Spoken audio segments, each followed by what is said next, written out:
वृंदारक वंदनीयाः अस्मदीय गुरुकल्पाः संस्कृतस्य उत्थानाय बद्ध परिकराः साहित्य संगीत संस्कृत समन्विताः भागवत भास्कराः भागवत मार्तंडाः पूज्य श्री व्रजेश त्रिपाठिनः महोदयाः भवतां पादपद्मेषु चरण सरोजेषु प्रणामः समाद्रियते प्रणतिः निवेद्यते यतो हि बहूनि दिनानि व्यतीतानि भवतां साक्षात् दर्शनम् अद्य अहं कुर्वन्नस्मि। कृपा वर्तते एतेषाम् अखिल कोटि ब्रह्मांड नायकस्य त्रिभुवन कमनीयस्य भगवतः श्रीकृष्णस्य भगवतः पद्मनाभस्य अतः उरयितः अद्य आगच्छन्नस्मि। एकादशतमे द्विसहस्रतमे नाम 2011 मध्ये यदा अस्माकं प्रातस्मरणीयाः पूज्य पाराशर महोदय वृंदावनधाम्नि भवद्भिः स्यात् डॉक्टर पूज्य पाराशर महोदयाः नाम अहं नैव कथयिष्यामि। आत्मना वा गुरोर्नाम नामादि कृपणस्य च श्रेयस्कामो न गृह्णीयात्। ज्येष्ठापत्य कलत्रयोः एतेषां नामानि स्वमुखात् नैवोच्चारणीयम्। अतः पूज्य पाराशर महोदयाः अस्माकम् उरैनगरे आगतवन्तः। तस्मिन् काले तेषां मञ्चे अयं जनः एतेषां तु नाम किमपि न वक्तव्यमिदानीं मदीया वाणी मूक् भवति, परञ्च अनेन अहम् आदिष्टः तर्हि किमपि संस्कृतभाषायां भवान् कथयतु इति विचिन्त्य तस्मिन् काले अयं सङ्गीतवादकः तत्रैव पाराशर महोदयैः साकं तत्रैव सङ्गीतवादनं नाम सुन्दर रागैः साकं मालवंश भवतु भैरवी भवतु अहीर भैरव भवतु यानि ये केऽपि रागाः सन्ति तेषां सर्वेपि कण्ठस्थीकृता एव। अहं तत्र दर्शकं भूत्वा कथां शृण्वन् आसम्। महोदयं वीक्ष्य अहं नितराम् अमोदे। पार्श्वे गत्वा चरणौ स्पृष्ट्वा मया उक्तम् अहं रामराजातिवारी भवतां कथां श्रोतुं महान् आनन्दः महान् सन्तोषः भूयते। यतोहि अस्माकं कृते नाम संस्कृते अयं साक्षात् तानसेन स्वरूपः खलु। मैं महाराज की क्षमा चाहूंगा, देव भाषा है किसी कठिन होती। मेरी माताएं बैठी तो मैं संस्कृत की जगह थोड़ा सा हिंदी में बोलना चाहूंगा। सर्वप्रथम आप सभी धन्यवाद और बधाई के पात्र हैं और सर्वप्रथम हमारे पारीक्षित परिवार आप अद्वितीय हैं। देखिए भागवत कथा ये बहुत ही अनुपम है। ये कोई सामान्य ग्रंथ नहीं है। 18,000 श्लोकों से गुंफित यह ग्रंथ और उसके लिए भी वक्ता के लिए हमको बहुत चयन करना आवश्यक है। पूज्य गुजरात के सांदीपनी आश्रम के हमारे गुरुजी रमेश भाई ओझा जी कहा करते हैं कि आपको जरा सा बुखार आ जाता है, आप झांसी जाते हैं, गुरुसरा के डॉक्टर से इलाज नहीं कराएंगे। केवल बुखार आया सामान्य ज्वर, देख रहे हैं कि डॉक्टर साहब MDDS हैं, MD हैं, फलाने अच्छे चिकित्सक हैं, तब जाकर हम अपना उपचार कराएं। और ये जो भागवत कथा ये श्लोक का विधान नहीं है, ये पारलौकिक विधान है। भाई मोक्ष इत्यादि करने के लिए तो कथा कर रहे हैं। अब ये कथा अगर हमारे पारिषद करा रहे हैं कि हमारी लड़की की शादी हो जाए, हमारे लड़के की नौकरी लग जाए, तो महाराज जी क्षमा करना, ये सब गौण कर्म है। ये तो कल्पद्रुम है, इसकी छाया तले जो आए तो सब चीजें स्वतः प्राप्त हो जाती हैं। जब आप गाय खरीदने जाते हैं तो कोई ये नहीं पूछता कि भैया ये गोबर कितना देती है, ये गोमूत्र कितना देती है। अरे उसको तो वो देना ही देना है साथ में।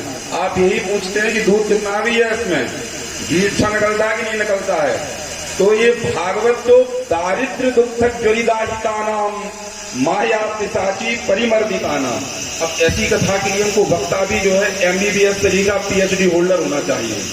तो हमारा ये कहने का तात्पर्य, आचार्य जी ने मुझे यहाँ संबोधन किया, इस कारण से मैं ये मुंह पर इनके शब्द नहीं बोल रहा हूँ। आचार्य जी जानते होंगे और भाई साहब इत्यादि जानते कि मैं इनका बहुत बड़ा प्रशंसक हूँ। मेरा इनका कोई संबंध नहीं। ये झांसी जिलावासी, मैं जालौन जिलावासी हूँ, परंतु विद्वान सर्वत्र पूज्य थे। जब पाराशर जी महाराज जी के साथ प्रथम बार देखा तो मैं आपका दास बन गया। और सुनिए, मैं इनको गुरुतुल्य मानता हूँ, सर्वदा मानूंगा। दत्तात्रेय भगवान के 24 गुरु थे। कपोतोदगर सिंधु वैश्य तब उन्होंने गुरु बनाया था। एकाक्षर गुरु प्रदाता, एकाक्षर का भी जहाँ से ज्ञान प्राप्त हो जाए वह गुरुतुल्य होता है। पूज्य श्री का आशीर्वाद सदा इस दास को प्राप्त होता रहता है। और आप प्रमुख 18,000 श्लोकों की ही व्याख्या करते हैं। जैसे हमारे पारासर जी गुरु जी को गुरुसराय में बहुत आते हैं, हर समय आप लोग को जानते हुए, तो ये मान लीजिए कि उनकी एक छाया प्रति है, एक फोटो कॉपी है, तदवत वही श्लोक वही राग। अभी आप देखिए कितना सुंदर संगीत, और मेरा ये सौभाग्य है कि आज मैं रास के दिन आया। देखिए नाचना भी परम आवश्यक है। भगवान के यहाँ उन्होंने कहा कि नृत्यताम श्रीपतेरग्रे तालिका वादने भूषम दीयन्ते शरीरस्थाः सर्वे पातक पक्षिणः। भगवान श्री हरि के सामने नृत्य करने से, ताली बजाने से शरीर में जो पाप पक्षी मीन काम, क्रोध, लोभ, मत्सर इत्यादि जो दुर्गुण हैं वो तत्काल दूर हो जाते हैं, भस्मीभूत हो जाते हैं। लेकिन वो नाचो भी किस पर? कोई साहित्य संगीत हो, सांस्कृतिक संगीत हो। और हमारे भी गुरुजी चले गए, पाठक जी महाराज, उनके भी चरणों में प्रणति निवेदन, पूज्य परशुराम जी गुरु जी और सर्वोत्तम गुरु जी इत्यादि। तो उन सबके सब सहपाठी हैं, तो स्वाभाविक है, सच्छिष्य हैं, तो स्वाभाविक है वो संगीत परंपरा तो वही रहेगी। अच्छा, होता क्या है कि आजकल जो है भागवत कथा के नाम पर, मुझे इसमें कोई गुरेज नहीं, मैं कथाएं इत्यादि तो करता नहीं हूँ, उत्तर प्रदेश सरकार का नौकर हूँ, तो मैं किसी द्वेष इत्यादि से भी नहीं कह रहा हूँ, लेकिन मैं उनको कहना चाहता हूँ भागवत क्या है? भवौषधि है। भवौषधा श्रोत्र मनोभिरामा। जब ये कोई सामान्य दबाव में कितनी कड़वी होती है, चूरन चटनी जो आपने सुदर्शन चूर्ण इत्यादि खाया होगा, ज्वरनाश के लिए कितना कठिन होता है बताइए माता जी। अभी 18,000 श्लोक है, इसमें एक नहीं 18,000। तो भगवता प्रोक्तम भागवत में कितना कठिन होगा। ज्ञान वैराग्य भक्ति उपदेश की बात है, प्रायः हर किसी के पल्ले में नहीं पड़ती। तो वहां हमारे कथाकारों ने कहा कि इसमें कुछ जो है संगीत की शहद मिला दो, संगीत की मधु मिला दो, तो संगीत के द्वारा वो शीघ्र तरीके से, अच्छी तरीके से श्रवण होती चली जाएगी। लेकिन आजकल के कथाकारों ने किया क्या उसमें कि दवा की मात्रा तो कर दी, 1-2 श्लोक। बताइए महाराज जी गलत कह रहा हूं, तो सीधा का सीधा शहद पिला दी, चाशनी पिला दी, को रोग का नुआस तो कभी होने नहीं है, हजारों कराते रहो। तो पूज्य सरकार से हम व्यक्तिगत रूप से इसलिए इनके प्रशंसक हैं। आप जो है साहित्य में कथा कहना, संगीतात्मक जो है कथा कहना, और साथ में श्लोकों का जो उच्चारण करना। अब देखिए, जब मैं यहाँ पर आया, मैं एक व्याकरण का छात्र रहा हूँ, कितना क्लिष्ट श्लोक है वह। तासाम आविर्भूत छौरी स्मयमान मुखाम वजह पीताम्बर धरस्वी साक्षान मनमत मनमथ। रात के बाद भगवान प्रकट हुए, तो शब्द आया शौरी ही। अब मुझे तो भाई समझ में आ गया कि क्या महाराज जी कहना चाह रहे थे, क्योंकि हम संस्कृत पढ़े, आप लोगों को आया हो चाहे ना आया हो। पहले जो नाम होते थे यथा नाम तथा गुण, भगवान कृष्ण के कई नाम हैं, जैसे उनके नाम, जिनके नाम अनेक अनुपा कृष्ण है, इसका भी कुछ ना कुछ अर्थ है। स्वाभाविक द्रौपदी नाम है, पांचाली नाम है, तो 5 पतियों वाला मत समझा करो इसको। आज मैं आपको बता दूं, वो पांचाल देश की राजधानी, जो पांचाल देश था, उनकी पुत्री होने के कारण वह जो है पांचाल देश की कन्या होने के कारण पांचाली हो गई। द्रौपदी की पुत्री थी तो द्रौपदी हो गई। तो यहाँ पर शूरसेन वसुदेव का एक नाम था, तो सूरत से अपत्यम पुमान शौरी। दूसरा अर्थ शूर अर्थात योद्धा, वॉरियर, तो आप काम को जीत करके आए हो, शौरी। सासाम आविर्भूत शौरी संधि हो गई वहां पर। तो शौरी शब्द की इतनी व्यापक जो व्याख्या है वो आज मुझे श्रवण करने को मिली।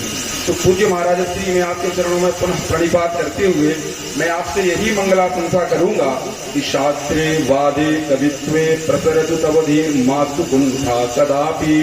आप नित्य शास्त्र में, वाद में सर्वदा यूं ही उत्तरोत्तर आप प्रगति और कीर्ति ख्याति अर्जित करें। और आप जब जितनी ऊपर होंगे तो हम जैसे स्थिति आपके नहीं सही बात महाराज जी, आपके तो हम चरण चंचरीक हैं।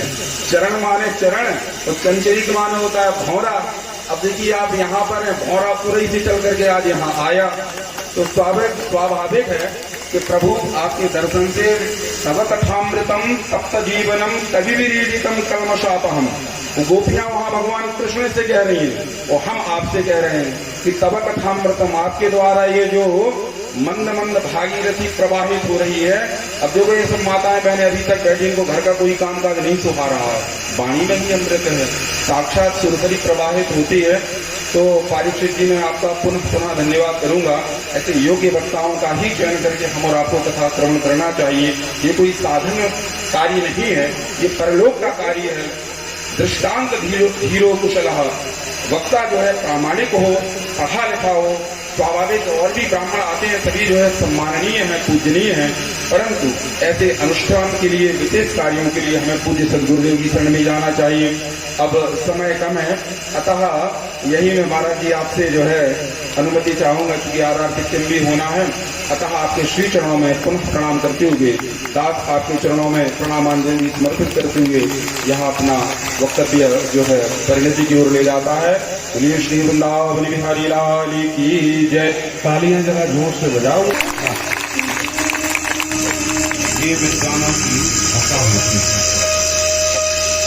आप निश्चित कार्यक्रम में सर्वभाषा हनुमान जी के मोह पर लगे ये कार्यक्रम और